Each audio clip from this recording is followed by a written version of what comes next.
Sarah Martinez wiped the sweat from her forehead as she finished tuning the last piano at the music store. It was a hot Tuesday afternoon in June, and the air conditioning had broken down again. She packed her tools into the worn leather bag that had belonged to her grandfather. The bag was old and scratched, but it still held everything she needed for her job. She had been a piano tuner for 3 years now. Every day she visited different places around the city. Sometimes she went to schools where children banged on old pianos during music class. Other times she worked in fancy hotels where guests barely noticed the beautiful music floating through the lobby. She also tuned pianos in people's homes, where family photos sat on top of the instruments and dust gathered in the corners. Sarah loved her work, even though it was not what she had planned to do with her life. There was something peaceful about making each piano sound perfect. She would press each key and listen carefully to the sound it made. If a note was too high or too low, she would adjust the strings inside the piano until everything sounded just right. It was like solving a puzzle, and Sarah was very good at puzzles. Her phone rang as she walked to her car. The number on the screen was not one she knew. Sarah usually did not answer calls from strangers, but something made her pick up this time. "Hello, is this Sarah Martinez, the piano tuner?" a woman's voice asked. The woman sounded worried and spoke very fast. "Yes, this is Sarah," she replied, unlocking her car door. "Oh, thank goodness. My name is Margaret Chun, and I work at the Steinway Concert Hall downtown. We have a big problem, and we need your help right away." Sarah knew the Steinway Concert Hall. It was the most beautiful concert hall in the city. Famous musicians from all over the world came to play there. She had never been inside, but she had walked past it many times and admired the tall windows and elegant stone walls. "What kind of problem?" Sarah asked, getting into her car but not starting the engine yet. "We have our grand piano back from being restored," Margaret explained. "It's a 1920s Steinway, worth more than most people's houses. The restoration took 6 months, and tonight we have a very important charity gala. 300 people are coming, including the mayor and some very wealthy donors." Sarah waited for Margaret to continue. She could hear papers rustling in the background and voices talking. "The piano was delivered this morning, but no one has tested it yet. We need someone to make sure it sounds perfect before the guests arrive. Can you come right now? We will pay you double your usual rate." Sarah looked at her watch. It was 3 o'clock in the afternoon. She had planned to go home, take a shower, and spend the evening reading a book. But double pay was good money, and she could always use extra money. "I can be there in 30 minutes, Sarah said. "Perfect. Come to the stage door on the side of the building. I'll be waiting for you." Sarah started her car and drove through the busy city streets toward the concert hall. As she drove, she thought about the piano she was going to tune. A 1920s Steinway was a very special instrument. Those pianos were made by master craftsmen who spent months building each one by hand. They had a rich, warm sound that modern pianos could not match. She parked behind the concert hall and found the stage door. Margaret Chun was waiting for her, just as she had promised. Margaret was a small woman with short black hair and a worried expression on her face. She wore a dark blue dress and kept checking her watch. "Sarah, thank you so much for coming on such short notice," Margaret said, shaking Sarah's hand. "Please follow me." They walked through a narrow hallway with concrete walls and bright lights. Sarah could hear people talking and moving things around. Workers were setting up tables and chairs for the evening's event. Someone was testing a microphone, and Sarah heard a loud screech of feedback echo through the building.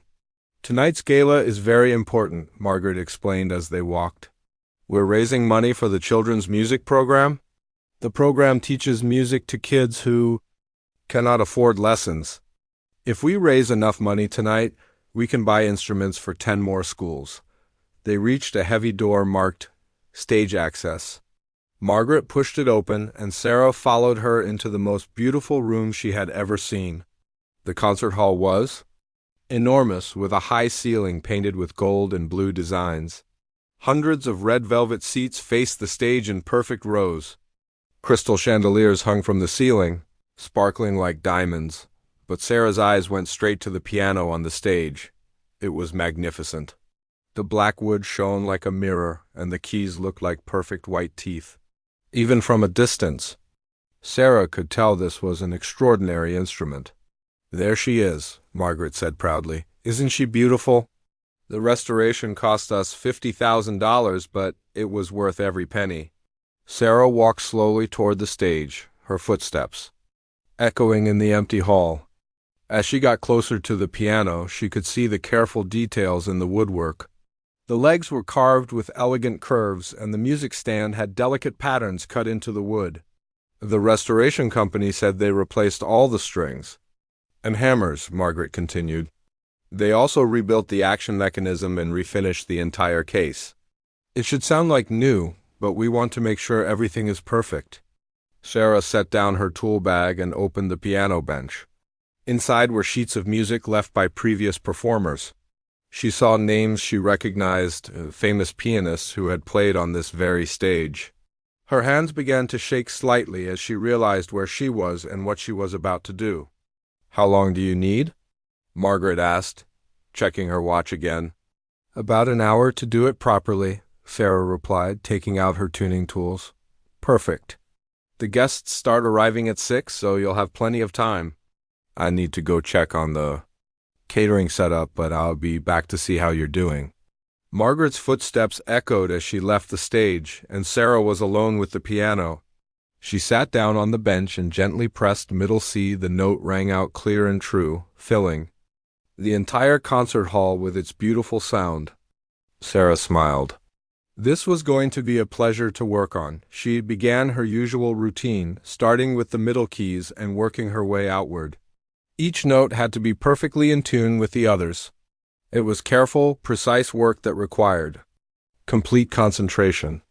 As she worked, Sarah felt the familiar peace that came with tuning a fine instrument, but she had no idea that in just a few hours, this piano would change her life forever. As Sarah worked on tuning the beautiful Steinway piano, memories began to flood back into her mind. She tried to push them away, but being in this concert hall made it impossible to forget her past. Her left hand moved carefully over the piano keys, and she noticed the small scars on her fingers that most people never saw 20 years ago. Sarah had been a very different person. When she was 6 years old, her mother had taken her to piano lessons at the community center.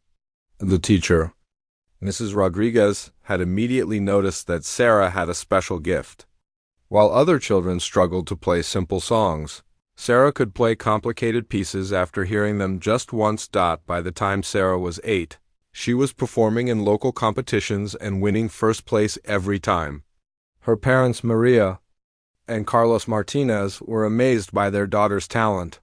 They were not wealthy people. Carlos worked at a factory, and Maria cleaned offices at night. But they saved every penny they could to pay for Sarah's piano lessons and competition fees. When Sarah turned 10, something wonderful happened. A famous piano teacher named Professor Williams heard her play at a competition. After Sarah finished her performance, Professor Williams walked up to her parents with tears in his eyes. "Your daughter is extraordinary," he told them. "I have been teaching piano for 40 years, and I have never heard a child play with such natural ability. She needs proper training, and I would like to teach her myself." Professor Williams lived in the expensive part of the city and usually charged hundreds of dollars for each lesson. But he was so impressed with Sarah that he offered to teach her for free. 3 times a week, Maria would drive Sarah across the city for lessons in Professor Williams' beautiful studio. Under his guidance, Sarah's playing became even more amazing. She learned pieces by Mozart, Beethoven, and Chopin that most adult pianists found difficult. When she was 12, she performed with the City Symphony Orchestra. The newspaper wrote an article about her with the headline, "Local Girl is Musical." Genius, but Sarah's greatest achievement came when she was 16. She auditioned for the Juilliard School in New York City, one of the most famous music schools in the world. Thousands of young musicians from around the globe tried to get into Juilliard every year, but only a few were accepted. Sarah's audition was perfect. She played a difficult piece by Rachmaninoff that made the judges lean forward in their seats. When she finished, the room was completely silent for several seconds. Then one of the judges, a famous pianist herself, started clapping. Soon all the judges were applauding. 2 weeks later, the acceptance letter arrived. Sarah had been accepted to Juilliard with a full scholarship. Her parents cried with joy. Professor Williams threw a party to celebrate. The local newspaper wrote another article about Sarah, calling her our city's rising star. Sarah spent the summer before starting at Juilliard practicing 8 hours every day. She was going to study with the best piano teachers in the world. After graduation, she planned to become a concert pianist and perform in halls just like the one where she now sat tuning pianos, but life had different plans for Sarah on a rainy evening in August, just 2 weeks before she was supposed to start. At Juilliard, Sarah was driving home from her final lesson with Professor Williams. She was excited and nervous about starting school. Her car was packed with sheet music and clothes for her new life in New York. The accident happened so fast that Sarah barely remembered it. A drunk driver ran a red light and crashed into the side of her car. Sarah's car flipped over twice before sliding into a tree. When the paramedics found her, she was unconscious and bleeding. Sarah woke up in the hospital 3 days later. Her parents were sitting next to her bed, holding her hands and crying. The doctor, a kind woman named Dr. Peterson, explained what had happened. "You have several broken ribs and a concussion," Dr. Peterson said gently. "But I'm most concerned about your left hand.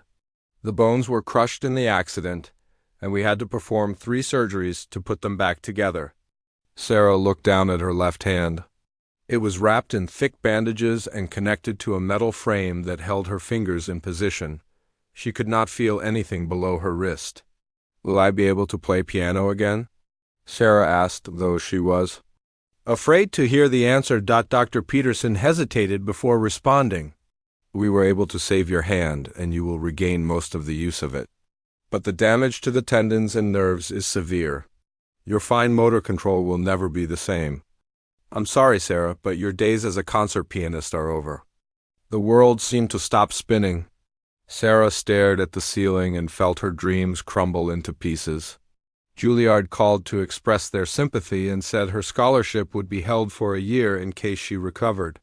But deep down, everyone knew that would not happen. The next 2 years were the darkest period of Sarah's life. She went through months of physical therapy to regain use of her left hand. She could move her fingers, but they were stiff and slow. When she tried to play piano, her left hand could not keep up with her right. The beautiful music that had once flowed from her fingers now sounded broken and clumsy. Sarah fell into a deep depression. She stopped leaving her room except for doctor appointments. She would not talk to Professor Williams when he called.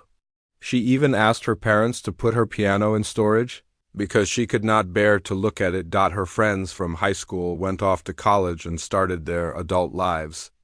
Sarah stayed home and felt like her life was over before it had really begun.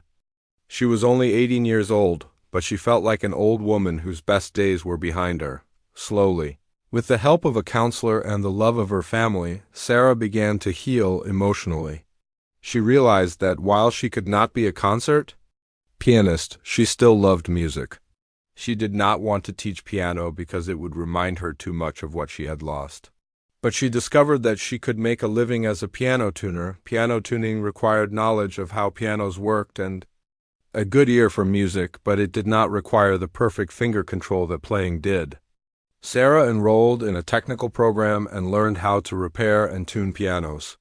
It was not the life she had planned, but it allowed her to stay close to the music she loved. Now, sitting at this magnificent Steinway in the concert hall, Sarah felt all those old emotions rising up again. She looked at her left hand as it moved over the keys, checking each note. The scars were still there, and her fingers still moved differently than they used to. But for the first time in years, she was in a place where music was about to be performed at the highest level. As she continued tuning the piano, Sarah wondered what her life would have been like if the accident had never happened. Would she be famous by now? Would she be performing on stages like this one? She would never know the answers to those questions, but sitting here now, she felt something she had not felt in a very long time. She felt like she belonged here. Sarah had just finished tuning the last few keys on the high end of the piano when she heard quick footsteps echoing across the concert hall. She looked up to see Margaret Chun hurrying toward the stage, but this time Margaret was not alone. Behind her walked a tall man in an expensive black suit and a woman wearing a glittering silver dress. "Sarah, how is everything going?" Margaret called out as she climbed the steps to the stage. "The piano sounds beautiful," Sarah replied, closing the lid over the keys. "The restoration company did excellent work. Every note is perfectly in tune." "Now, wonderful," Margaret said, but Sarah could tell she was still worried about something. "Sarah, I'd like you to meet James Harrison, the chairman of our board of directors, and Linda Foster, tonight's event coordinator." Sarah wiped her hands on her jeans and stood up to shake hands with the two important-looking people. James Harrison had gray hair and kind eyes behind expensive glasses. Linda Foster wore her blonde hair in a perfect style and carried a clipboard with many papers attached to it. "It's a pleasure to meet you," James said warmly. "Margaret tells me you've made our piano sound like new again." "It was my pleasure," Sarah replied. "It's a magnificent instrument." Linda Foster looked at her watch and frowned. "Margaret, we have a serious problem," she said. "I just got off the phone with David Chun, our pianist for tonight. He's in the emergency room with severe food poisoning. There's no way he can perform." Margaret's face went pale. "What?" "But the guests will start arriving in less than 2 hours. We promised them live piano music during the cocktail reception." "I've been calling every pianist I know," Linda continued. It's too short notice. Everyone is either busy tonight or out of town. Some of them are already performing at other events." Sarah packed up her tuning tools and tried to stay out of the conversation. She could see that these people were very stressed about their problem, but there was nothing she could do to help them. She was just the piano tuner. "What about the music students from the university?" James suggested. "Surely one of them could." "Play some background music." Linda shook her head. "I called the music department. Most of the students have gone home for the summer break. The few who are still in town don't feel comfortable performing at such an important event." Margaret sat down heavily on the piano bench. "This is a disaster. We've sold 300. Tickets at $500 each. The mayor will be here along with the biggest donors in the city. They're expecting elegant live music, not recordings played through speakers." Sarah felt sorry for them, but she really needed to go home. She had another piano to tune early the next morning, and she wanted to get a good night's sleep. She picked up her tool bag and started walking toward the edge of the stage. "Wait," Linda called out suddenly. "Sarah, you're a piano tuner, right?" Sarah stopped and turned around. "Yes, that's right." "You must know how to play piano," Linda sighed, hope creeping into her voice. "I mean, you can't tune a piano if you don't know how to play it, can you?" Sarah felt her stomach drop. She knew where this conversation was going, and she did not like it at all. "Well, yes, I can play a little," she said carefully. "But only simple things. I'm not a performer." The three people on the stage looked at each other, and Sarah could almost see the same idea forming in all their minds at the same time. "Sarah," Margaret said slowly, "would you consider helping us out tonight? We don't need a concert. We just need some background music during the cocktail hour. Simple, classical pieces that people recognize." "Oh, no," Sarah said quickly, shaking her head. "I really can't do that. I'm not a professional pianist. I just tune pianos." "Please," James said, stepping forward, "we're desperate." "The success of this entire event depends on creating the right atmosphere. Without music, the whole evening will feel flat and boring." Linda opened her clipboard and pulled out a sheet of music. "Look, we're not asking for anything complicated. Here's the piece David was going to play during the reception." She handed the paper to Sarah. Sarah looked down at the sheet music and her heart sank even further. It was a Für Elise by Beethoven, one of the most famous piano pieces ever written. Every piano student learned this piece because it sounded beautiful but wasn't too technically difficult. See, Linda said encouragingly. It's just for Elise every piano player knows this piece. You could probably play it with your eyes closed. Sarah stared at the familiar notes on the page.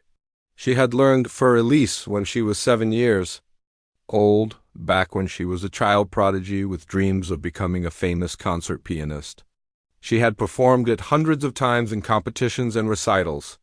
Before her accident, she could indeed play it with her eyes closed, but that was 20 years ago, and her left hand was not the same anymore. I really don't think I'm the right person for this, Sarah said, trying to hand the sheet music back to Linda. Sarah, Margaret said gently, I can see that you're nervous, but we're not asking you to perform a concert. The guests will be talking and drinking wine. They won't be sitting quietly and listening to every note. They just want some pleasant background music. We'll pay you $1,000, James added, for just 1 hour of playing during the cocktail reception. Sarah's eyes widened. $1,000 was more than she usually made in a month of tuning pianos. Her car needed new tires and her rent was due next week. The money would solve several of her financial problems, but the thought of playing piano in front of 300 wealthy, important people terrified her. What if her left hand couldn't keep up? What if she made mistakes? What if people noticed that something was wrong with her playing? I need to think about this, Sarah said. There's no time to think, Linda said urgently. The guests start arriving at 6 o'clock. It's already 4:30. We need an answer right now. Sarah looked around the beautiful concert hall. The crystal chandeliers sparkled above her head, and the hundreds of empty red seats seemed to be waiting for the evening's events to begin. She thought about all the famous musicians who had stood on this very stage and shared their gifts with the world. She also thought about the children's music program that tonight's event was supporting. Margaret had explained that they were trying to raise money to buy instruments for kids who couldn't afford music lessons. Sarah remembered being one of those kids herself, before Professor Williams discovered her talent and changed her life. It's really just background music? Sarah asked. Absolutely, Margaret assured her. The guests will be focused on the silent auction and meeting each other. You'll be providing atmosphere, nothing more. Sarah took a deep breath and looked down at the sheet music again. For Elise was a piece she knew better than any other. Even with her damaged left hand, she thought she might be able to play it well enough for background music. All right, she said finally, I'll do it. But just for Elise and just for 1 hour. The relief on their faces was immediate and obvious. Margaret clapped her hands together, James smiled broadly, and Linda made a note on her clipboard. Thank you so much, Margaret said. You're saving our entire event. What should I wear? Sarah asked, suddenly realizing that her jeans and t-shirt would not be appropriate for such a fancy event. Don't worry about that, Linda said. I'll find you something suitable. What size dress do you wear? As Linda hurried off to solve the clothing problem, Sarah sat down at the piano bench and placed her fingers on the keys. She played the opening notes of For Elise softly, and the familiar melody filled the concert hall. Her left hand felt stiff and uncertain, but the notes were correct. Maybe this would be okay after all. It was just background music, just one simple piece. Just for 1 hour, Sarah had no idea that in 2 hours, her life would change forever. Sarah stood in the small dressing room backstage, looking at herself in the mirror. Linda had found her a simple black dress that fit perfectly, and someone had even brought her a pair of low-heeled shoes. Her dark hair was pulled back in a neat style, and she looked like she belonged at an elegant charity gala, but inside, Sarah felt like she was going to be sick. Through the walls, she could hear the sounds of the guests arriving. Cars were pulling up outside, doors were slamming, and voices were getting louder as people entered the concert hall. The cocktail reception was taking place in the lobby and side rooms, but Sarah knew that in just a few minutes she would have to walk out to the piano and start playing. Her hands were shaking as she looked down at the sheet music for Elise. She had practiced the piece 3 times in the empty concert hall, and each time had gone reasonably well. Her left hand was slower than it used to be, and some of the transitions between notes felt clumsy, but overall the music sounded acceptable. Margaret knocked on the dressing room door. "Sarah?" "It's time." Sarah took a deep breath and opened the door. Margaret was wearing a beautiful red dress and looked much calmer than she had earlier. "The guests are having cocktails in the lobby," Margaret explained as they walked through the backstage corridors. "In about 10 minutes, we'll invite them into the main hall for the silent auction viewing. That's when you'll start playing." They reached the side entrance to the stage, and Margaret peeked through the curtain. Perfect timing. James is just finishing his welcome speech. Sarah could hear a man's voice coming through a microphone, thanking people for coming and talking about the importance of the children's music program. Then she heard applause, and Margaret nodded to her. "That's your cue. Just walk to the piano. Sit down and start playing. Remember, it's just background music. People will be looking at the auction items, not paying attention to you." Sarah walked out onto the stage, and immediately she was overwhelmed by what she saw. The concert hall was no longer empty. 300 people in elegant clothes were spread throughout the room, holding wine glasses and chatting with each other. The men wore expensive suits, and the women wore beautiful dresses and sparkling jewelry. Tables had been set up around the hall displaying items for the silent auction. Sarah could see paintings, vacation packages, jewelry, and other expensive gifts that people could bid on. Most of the guests were walking around looking at these items and writing their bids on pieces of paper, but as Sarah walked across the stage toward the piano, she noticed that some people had started to look in her direction. She tried to ignore them and focus on reaching the piano bench. The Steinway looked even more magnificent under the stage lights. Sarah sat down and adjusted the bench to the right height. She placed the sheet music on the music stand, even though she knew Für Elise by heart. Having the music there made her feel more secure. Sarah placed her hands on the keys and paused for a moment. This was it. In 20 years, this was the closest she had come to performing in public again. She thought about her old teacher, Professor Williams, and wondered what he would think if he could see her now. She pressed the first key, and the opening note of Für Elise rang out clear and pure. The piano sounded beautiful, just as she had expected after spending so much time tuning it. She continued with the familiar melody, her right hand carrying the main tune while her left hand provided the supporting harmony. At first, everything went exactly as planned. The piece sounded lovely, and most of the guests continued their conversations and auction browsing. Sarah began to relax. This was just background music, just as Margaret had promised. Nobody was really paying attention to her, but then something unexpected began to happen. As Sarah continued playing, her damaged left hand started to behave differently than she had anticipated. During her practice sessions, she had focused on playing the notes correctly, making sure each one sounded at the right time. But now, performing in front of people, her body remembered things that her mind had forgotten. The injury to her left hand had forced her to develop new ways of moving her fingers. Some movements that used to be quick and sharp were now slower and more deliberate. This created tiny pauses in the music that weren't supposed to be there according to the sheet music, but they didn't sound wrong. Instead, they sounded thoughtful and expressive. Her left hand also couldn't press the keys with the same force it used to. This meant that some notes came out softer than others, creating a gentleness in the music that was different from how Für Elise was usually played. The familiar piece was taking on a new character, one that was more vulnerable and emotional than the crisp, technical version that most people knew. Sarah noticed the change in her playing, but she didn't try to fight it. For the first time in 20 years, she stopped worrying about playing perfectly and instead let her body express what it needed to express. The music became a conversation between who she used to be and who she had become. As the minutes passed, something remarkable began to happen in the concert hall. The conversations started to grow quieter.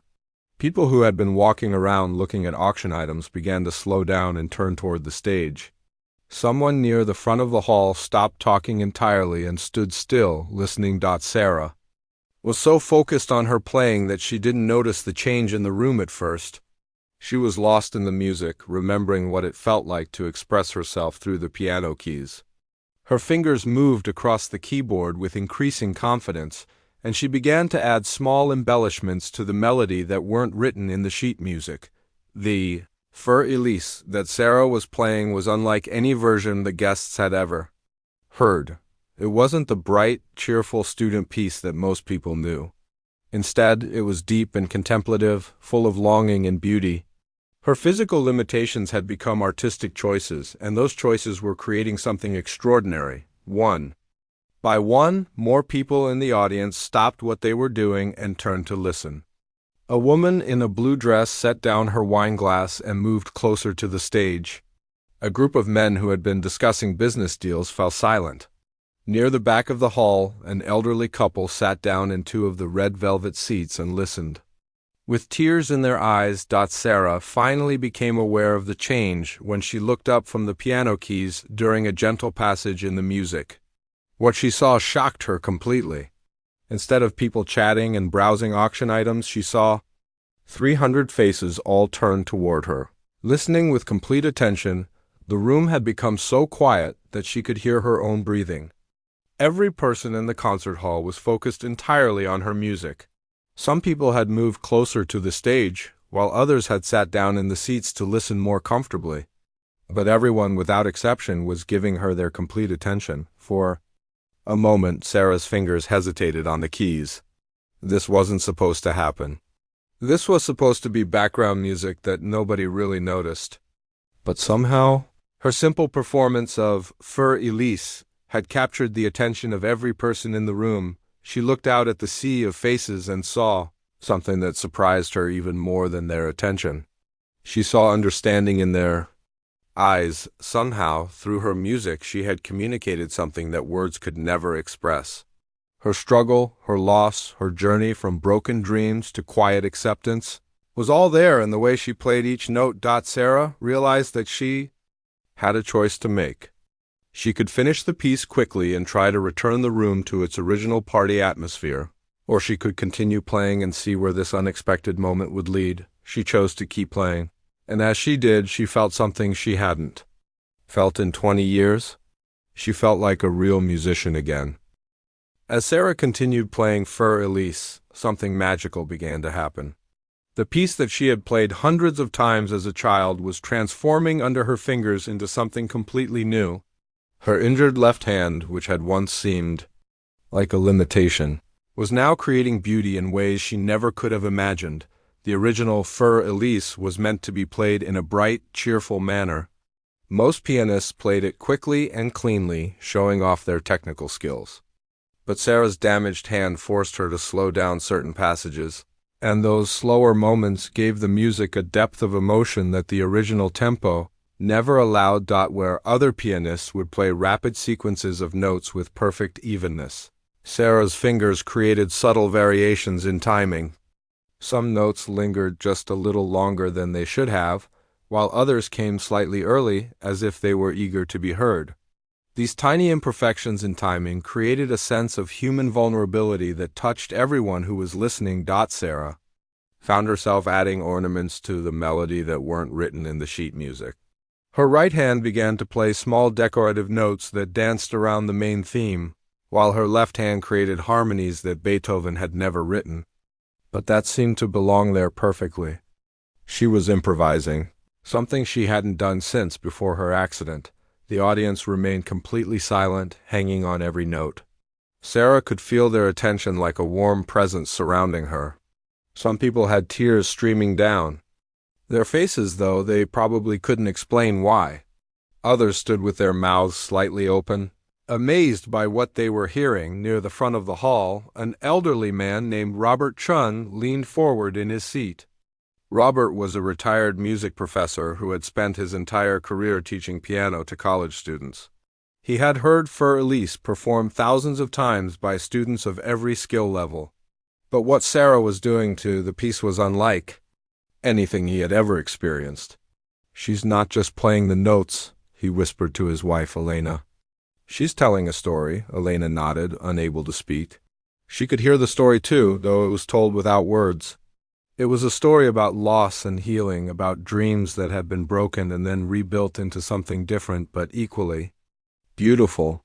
The music spoke of accepting what life gives you and finding new ways to create meaning. In the middle of the hall, a young woman named Jessica Morgan stood frozen beside a table displaying auction items.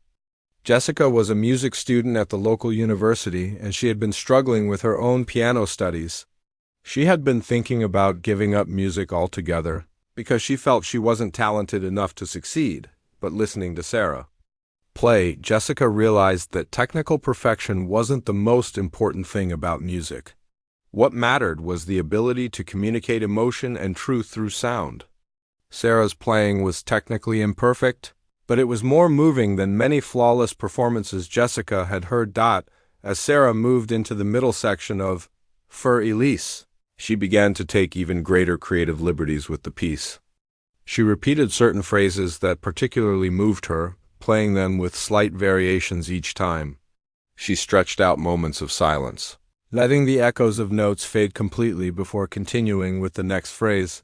Her left hand, which had once been able to fly across the keys with lightning speed, now moved with careful deliberation. But this deliberate movement created spaces in the music where listeners could breathe and reflect. The piece became a meditation rather than a display of skill. Sarah's physical therapist had taught her to think of her injury as requiring her to find new pathways for movement. At the time, this had seemed like a frustrating limitation. But now, sitting at this beautiful piano in front of 300 people, Sarah understood that those new pathways had led her to a completely different kind of musical expression. The damage to the tendons in her left hand meant that she couldn't always control exactly when her fingers would press the keys. Sometimes a note would come a fraction of a second later than intended. In a typical classical performance, such timing irregularities would be considered mistakes. But in Sarah's hands, they became expressive devices that added emotional weight.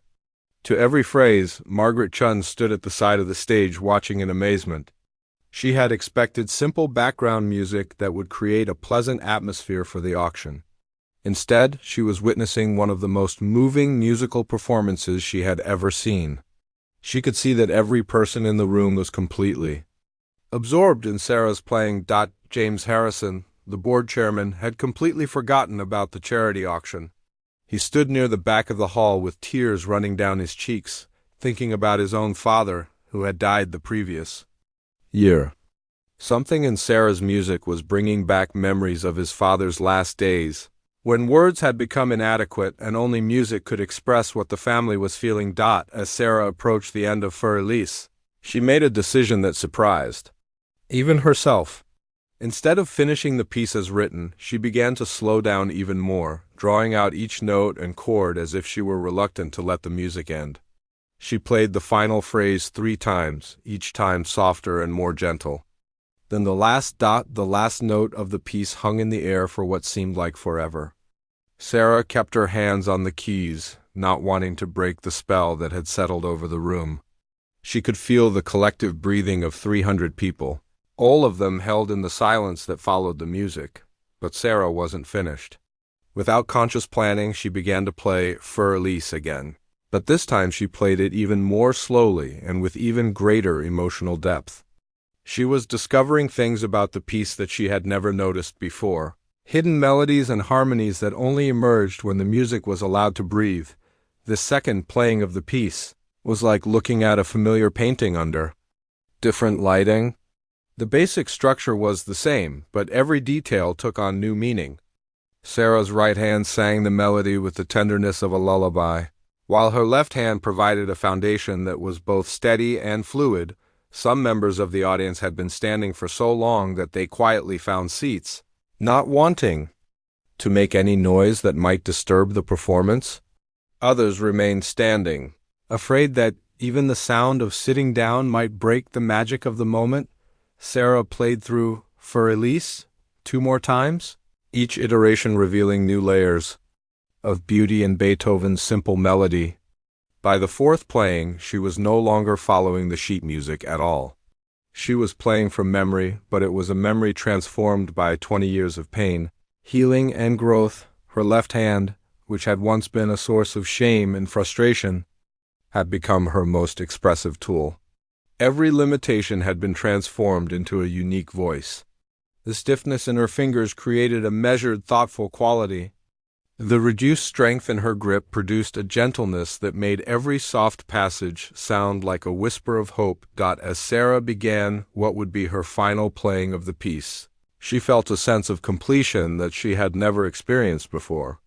This wasn't the completion of technical mastery that she had once pursued as a young prodigy.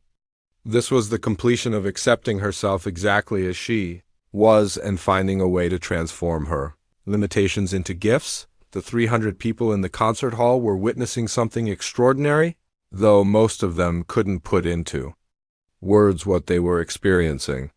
They were seeing what it looked like when someone stopped trying to be perfect and instead chose to be completely, authentically human. And in that choice, Sarah had found a kind of perfection that no amount of technical training could ever achieve.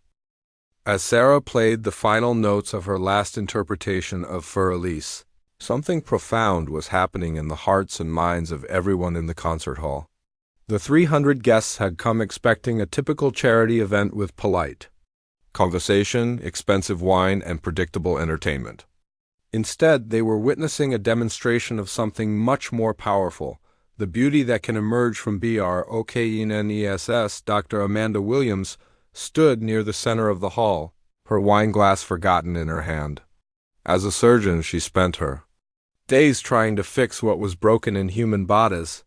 She understood better than most people how devastating it could be when hands or fingers were damaged. But watching Sarah play, she was seeing something she had never considered before.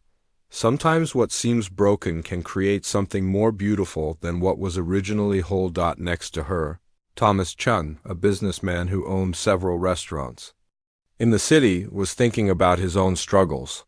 5 years earlier, he had lost his hearing in one ear due to an illness. He had been devastated, thinking that his love of music was gone forever. But Sarah's performance was showing him that limitations could force you to experience beauty in completely new ways. The music he was hearing now seemed richer and more emotional than anything he had experienced when his hearing was perfect. In the front row, an 8-year-old girl named Maria sat between her grandparents. Maria had been born with a condition that made her left arm shorter than her right arm. She had always felt self-conscious about her difference, especially at school where other children sometimes stared.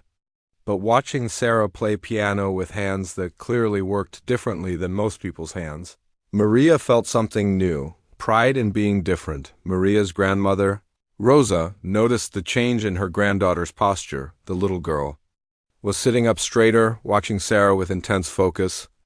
Rosa squeezed Maria's hand and whispered, "Look how beautiful it is when someone uses what they have instead of worrying about what they don't have."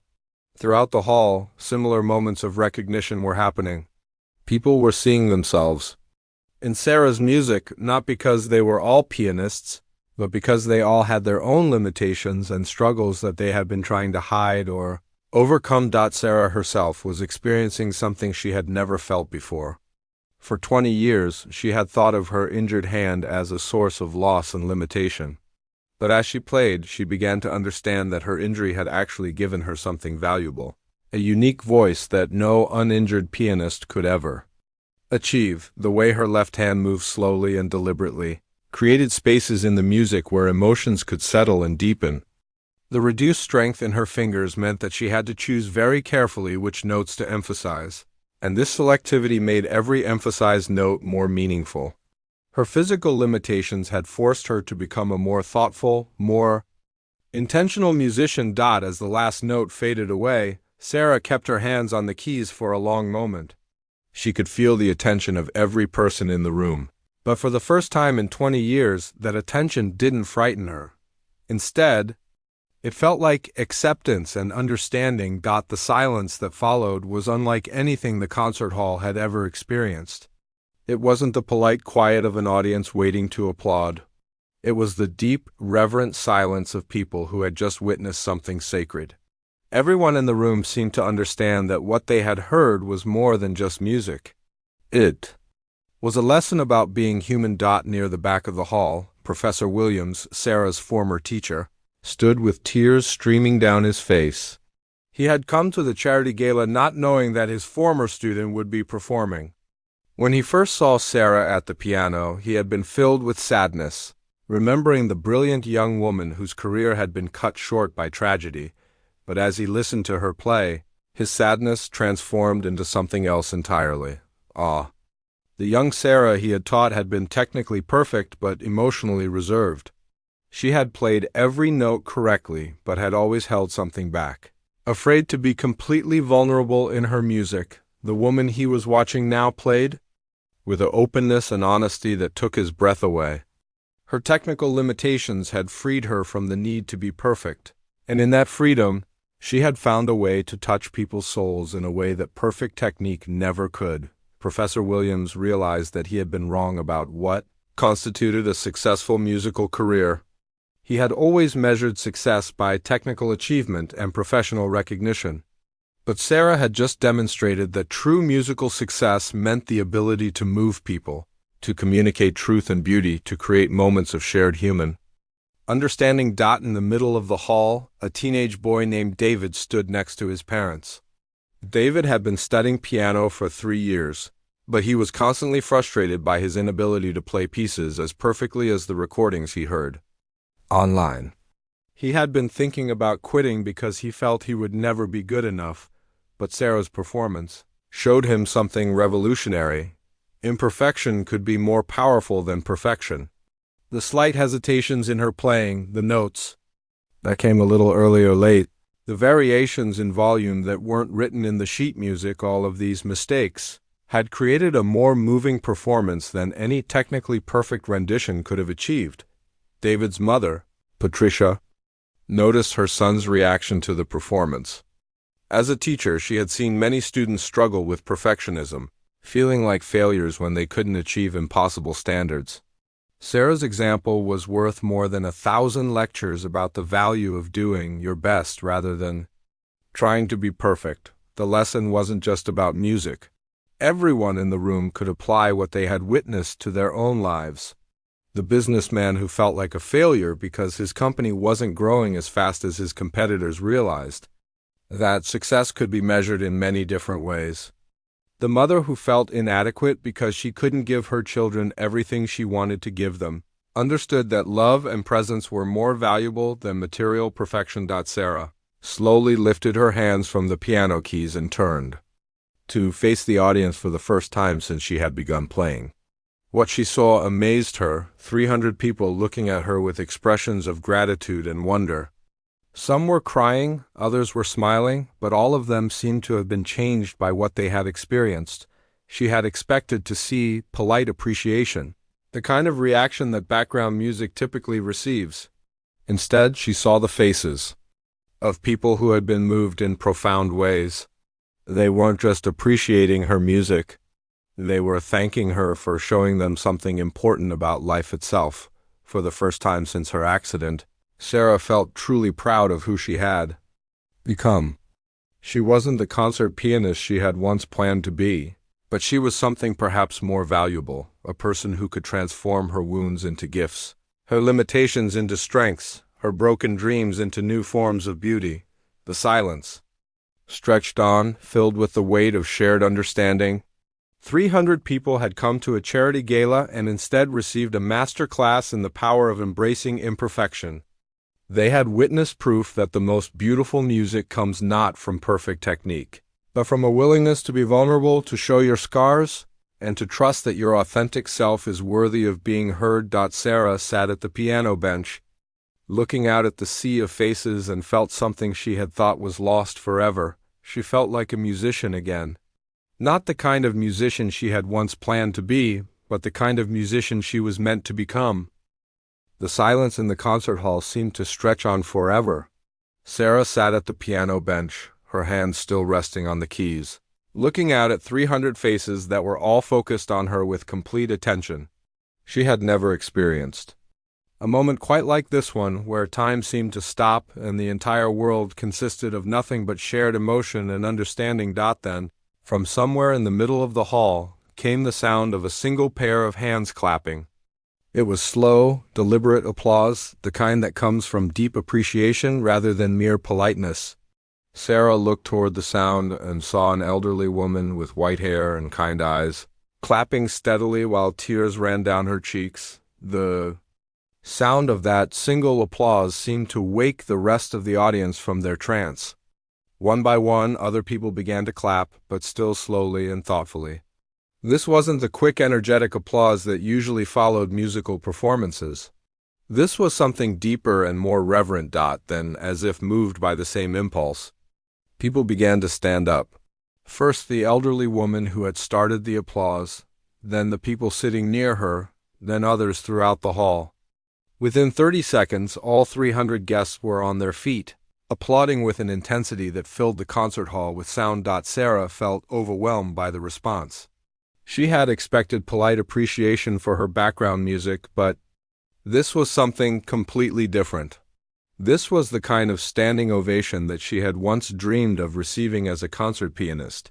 But it was happening now, 20 years after her dreams had been shattered, in circumstances she never could have imagined. The applause continued for what felt like an eternity. Sarah stood up from the piano bench and faced the audience, not quite knowing what to do with her hands or where to look. She had never learned how to accept this kind of recognition because she had never expected to receive it. In the front row, Maria, the 8-year-old girl with the shorter left arm, was clapping as hard as she could with both hands. Her grandmother Rosa was crying with joy, not just because of the beautiful music, but because she could see how much the performance had meant to her granddaughter. Maria had found a new hero, someone who showed her that being different could be a source of strength rather than shame. Near the back of the hall, Professor Williams was applauding through his tears. He had taught hundreds of students over his long career, but he had never been more proud of any of them than he was of Sarah at this moment. She had overcome obstacles that would have destroyed most people's relationship with music, and she had emerged with something more valuable than technical perfection. She had found her authentic voice. The applause seemed to go on forever. 5 minutes passed and people were still clapping, still standing, still expressing their appreciation for what they had witnessed. Some audience members were calling out, "Bravo!" and "Beautiful." Others were simply crying with emotion. Finally, the applause began to fade and people started to sit down, but the energy in the room remained electric. Sarah could see that the audience wanted more, but she felt uncertain about what to do next. She had only prepared to play Für Elise, and she had already played it 4 times in ways that had exhausted her emotionally. Margaret Chun appeared at the side of the stage, her own eyes red with tears. She climbed the steps and walked over to Sarah, not caring that she was interrupting the moment. "That was incredible," Margaret whispered, giving Sarah a quick hug. "I have never seen anything like that in my life." As Margaret spoke, Sarah noticed that people in the audience were not dispersing to continue with the auction as planned. Instead, they were moving closer to the stage, gathering at the front of the hall as if they wanted to be nearer to the piano and to her. "Sarah," called out a voice from the audience, "would you play something else?" The request was taken up by other voices. "Please, one more piece. Don't stop now. We want to hear more." Sarah looked down at the eager faces and felt a mixture of panic and excitement. She hadn't performed in public for 20 years, and she certainly hadn't prepared more than one piece. But she could see the genuine desire in people's eyes, and she felt something she hadn't experienced since before her accident, the joy of connecting with an audience through music. I only know a few pieces by heart," she said, her voice carrying across the hall without a microphone because the room was so quiet. "Play whatever you know," someone called out. "It doesn't matter what it is." Sarah thought for a moment, then sat back down at the piano bench. There was one piece that she had learned as a child and had continued to play privately over the years, even after her accident. It was Clair de Lune by Debussy, a gentle, flowing piece that had always comforted her during difficult times. She placed her hands on the keys and began to play the opening notes of Clair de Lune. If Für Elise had been a revelation, Clair de Lune was pure magic. The piece seemed perfectly suited to her style of playing, with its emphasis on mood and atmosphere rather than technical brilliance. Her left hand moved through the flowing bass lines with the same deliberate beauty that had characterized her performance of For Elise. The injuries that had once seemed like limitations continued to create moments of unexpected loveliness. Notes that lingered longer than intended gave the music a dreamlike quality, while the variations in touch and timing made every phrase feel spontaneous and alive. As Sarah played, she noticed something remarkable happening in the audience. People were no longer just listening. They were participating in the music with their whole beings. Some had closed their eyes and were swaying gently to the rhythm. Others were holding hands with the people next to them, sharing the emotional experience. But, perhaps most importantly, Sarah noticed that she was no longer afraid. For 20 years, she had avoided performing because she was terrified that people would notice her limitations and judge her for them. But tonight had shown her that her limitations were actually her greatest strengths as a musician. They made her playing unique, honest, and deeply moving in ways that technical perfection never could. When she finished Claire de Lune, the applause was even more enthusiastic than before. But this time, Sarah felt ready for it. She stood up and faced the audience with confidence, no longer trying to hide her scars or apologize for her differences. "Thank you," she said simply, and her voice carried clearly through the hall. "Thank you for listening." As the applause finally died down, people began to approach the stage. The first person to reach her was Professor Williams, who had made his way from the back of the hall. "Sarah," he said, his voice shaking with emotion, "that was the most beautiful playing I have ever heard. You have become the musician I always hoped you could be, just not in the way any of us expected." Behind him, a line was forming of people who wanted to speak with her. Sarah saw the elderly woman who had started the applause, the young mother, with her teenage son who studied piano, the businessman who had been thinking about his own hearing loss, and dozens of others who had been touched by her music. But the person who moved her most was little Maria, who approached the stage holding her grandmother's hand. "Can I ask you something?" Maria said in a clear, brave voice. "Of course," Sarah replied, kneeling down so she could be at Maria's eye level. "Will you teach me to play piano?" Maria asked. "I want to learn to play like you do, with feeling." Sarah looked at this brave little girl who was so proud of her differences, and she felt her heart expand with possibility. For 20 years, she had thought her performing career was over. But perhaps it wasn't over. Perhaps it was just beginning in a completely different way. "Yes," Sarah said, smiling wider than she had in years, "I would love to teach you." As the evening continued, Sarah found herself surrounded by people who wanted to know more about her story, her music, and her teaching. Concert promoters were pressing business cards into her hands, music therapy programs were asking if she would consider giving workshops, and dozens of potential students were asking about lessons. Sarah realized that her accident had not ended her musical career after all. It had simply redirected it toward something more meaningful than she had ever imagined possible. She was no longer just a pianist. She was a teacher, an inspiration, and a living example of how broken things could be made beautiful again. The charity gala had raised more money than ever before, but more importantly, it had given 300 people a new understanding of what it meant to be human, to be imperfect, and to find beauty in the midst of limitation. And for Sarah, it had given her something she thought she had lost forever, a future filled with music, purpose, and hope. 3 months after the charity gala, Sarah's life had changed in ways she never could have imagined. She was sitting in her new studio apartment, which she had been able to afford thanks to the sudden increase in her income from piano lessons and performance requests. The apartment had large windows that let in plenty of natural light, and in the center of the main room stood a beautiful upright piano that she had purchased with her first earnings from her new career, the morning sunlight streamed across the piano keys as Sarah prepared for her first student of the day. Maria, the brave 8-year-old girl from the gala, had become not only her student but also her inspiration.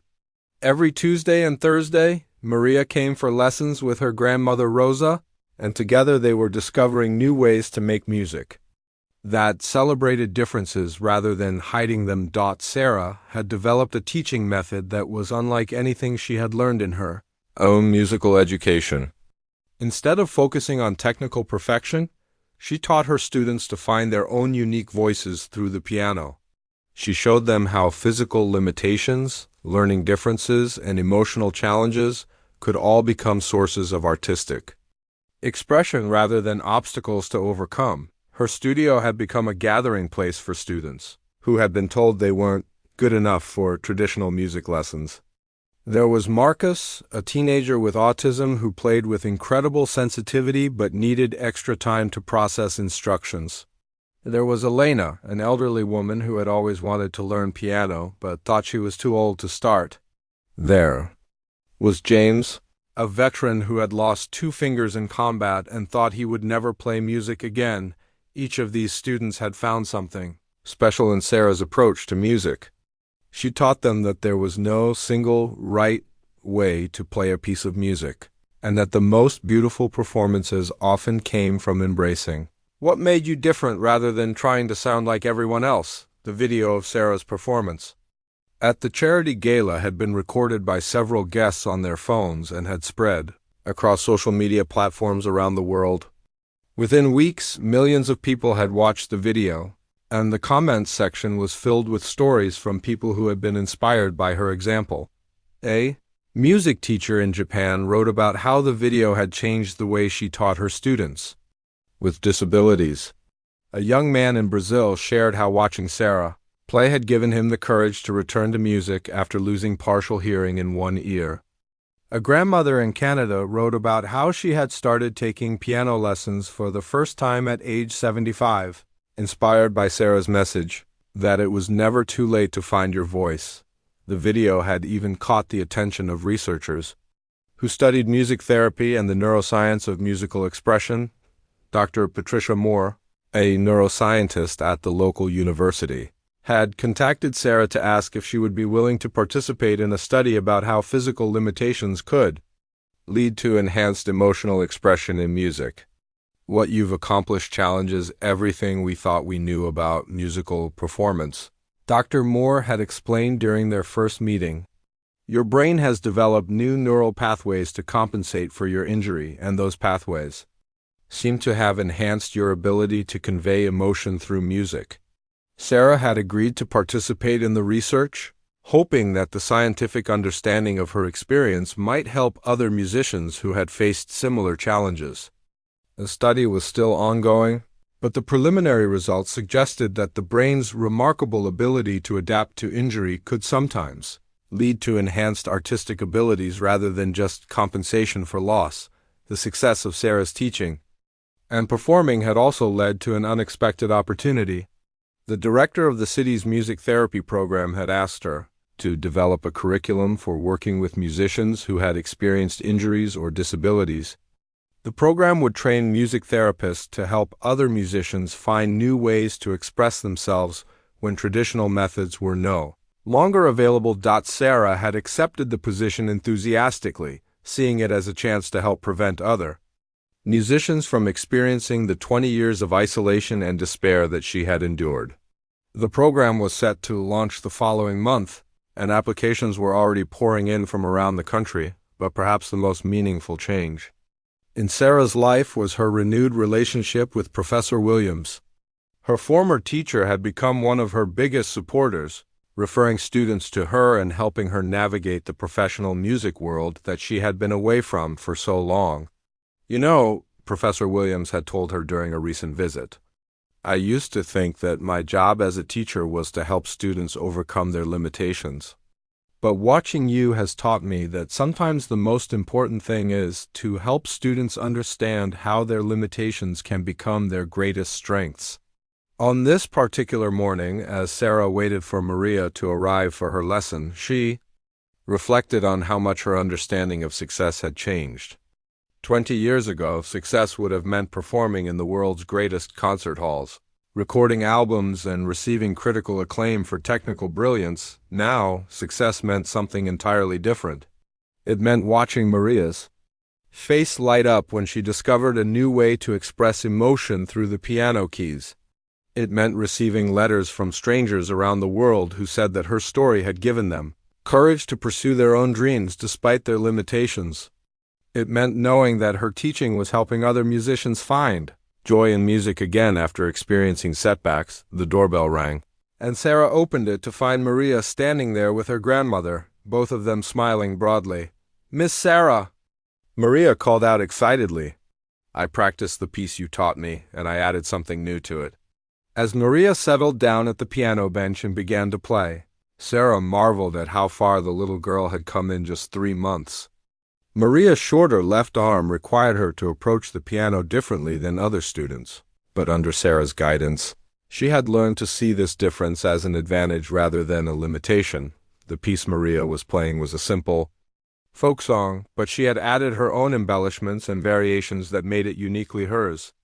Her left arm moved across the keys with a grace and efficiency that longer arms might not have achieved, and the music that resulted was both beautiful and distinctly personal.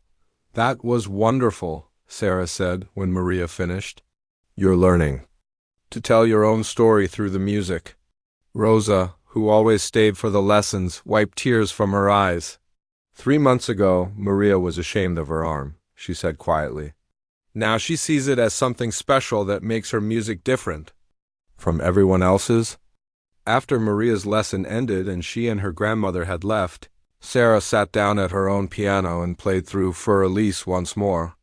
It had become a daily ritual for her, a way of connecting with the moment that had changed everything. But today, as she played, she thought about all the ripple effects that had emerged from that one evening at the charity gala.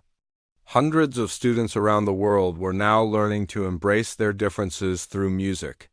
Researchers were gaining new insights into the relationship between limitation and creativity. Music therapists were developing new approaches to help injured musicians heal and grow. Most importantly, thousands of people who had watched the video or heard about Sarah's story were beginning to see their own limitations in a new light.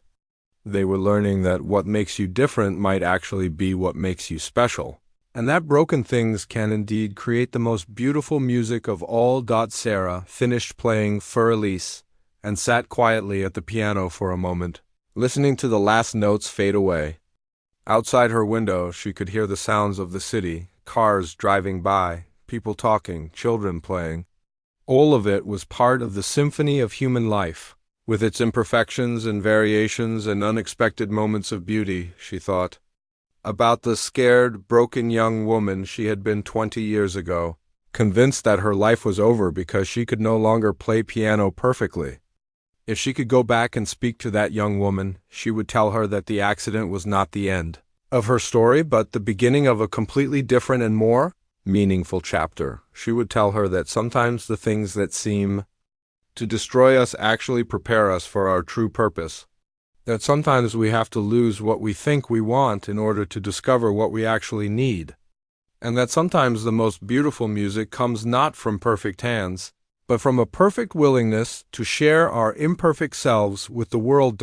As Sarah prepared for her next student of the day, she felt a deep sense of gratitude for the journey that had brought her to this moment. She had learned that there are many different ways to be a successful musician, and that touching people's hearts might be more important than dazzling them with technical skill. The charity gala had been planned as a simple fundraising event, but it had become something much more significant, a demonstration of the power of authentic human expression and the beauty that can emerge when we stop trying to hide our scars and instead learn to transform them into sources of light. And every day, through her teaching and performing, Sarah continued to share that message with a world that desperately needed to hear it.